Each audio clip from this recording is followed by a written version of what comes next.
బాపట్ల జిల్లా చీరాల 1 టౌన్ పోలీసులు పేకాట శిబిరాలపై మెరుపు దాడులు చేశారు. చీరాల కారంచేడు రహదారి మధ్యలో కాలువ గట్లపై పేకాట ఆడుతున్న 12 మంది పేకాట రాయులను అరెస్టు చేశారు. వారి వద్ద నుండి 2 లక్షల రూపాయల నగదుతో పాటు సెల్ ఫోన్లు పోలీసులు స్వాధీనం చేసుకున్నారు. చట్ట వ్యతిరేకమైన కార్యకలాపాలకు పాల్పడితే ఎట్టి పరిస్థితుల్లో ఉపేక్షించబోమని చీరాల 1 టౌన్ సిఐ సుబ్బారావు తెలిపారు.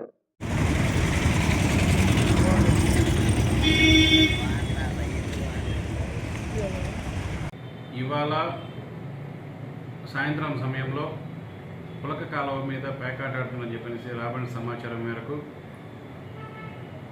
చీరాల 1 టౌన్ పోలీస్ స్టేషన్ సిబ్బంది మరియు కారంచేడు ఎస్ఐ గారు వాళ్ళ సిబ్బంది ఇద్దరు కలిసి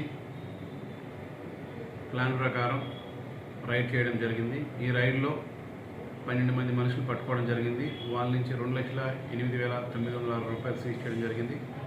అలాగే సుమారు ఒక 15 బైకులు కూడా ఆ పేకాట ఆడే ప్రదేశంలో ఉన్న బైకులు కూడా సీజ్ చేయడం జరిగింది. వాటన్నిటిని స్టేషన్కి తరలించడం జరిగింది. వీళ్ళ మీద కేసు నమోదు చేసి కోర్టుకు పెట్టడం జరుగుతుంది. అందరికీ తెలియజేయడం ఏంటంటే ఈ గ్యాంబ్లింగ్ అనేది చట్టరీత్యా నేరం.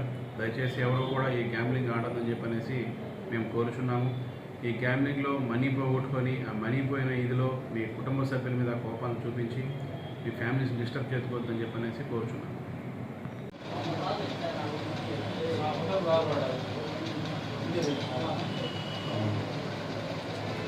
ఇవాళ సాయంత్రం సమయంలో పులక కాలువ మీద పేకాట ఆడుతుందని చెప్పనేసి రాబడిన సమాచారం మేరకు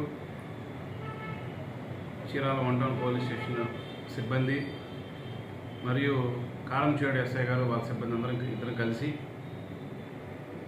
ప్లాన్ ప్రకారం రైడ్ చేయడం జరిగింది. ఈ రైడ్లో 12 మంది మనుషులు పట్టుకోవడం జరిగింది. వాళ్ళ నుంచి 2,08,906 రూపాయలు సీజ్ చేయడం జరిగింది. అలాగే సుమారు ఒక 15 బైకులు కూడా ఆ పేకాట ఆడే ప్రదేశంలో ఉన్న బైకులు కూడా సీజ్ చేయడం జరిగింది. వాటన్నిటిని స్టేషన్కి తరలించడం జరిగింది. వీళ్ళ మీద కేసు నమోదు చేసి కోర్టుకు పెట్టడం జరుగుతుంది.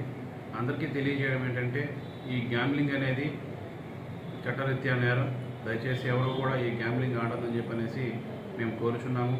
ఈ గ్యాంబ్లింగ్లో మనీ పోగొట్టుకొని ఆ మనీ పోయిన ఇదిలో మీ కుటుంబ సభ్యుల మీద కోపాన్ని చూపించి మీ ఫ్యామిలీస్ డిస్టర్బ్ చేసుకోవద్దని చెప్పనేసి కోరుచున్నాము.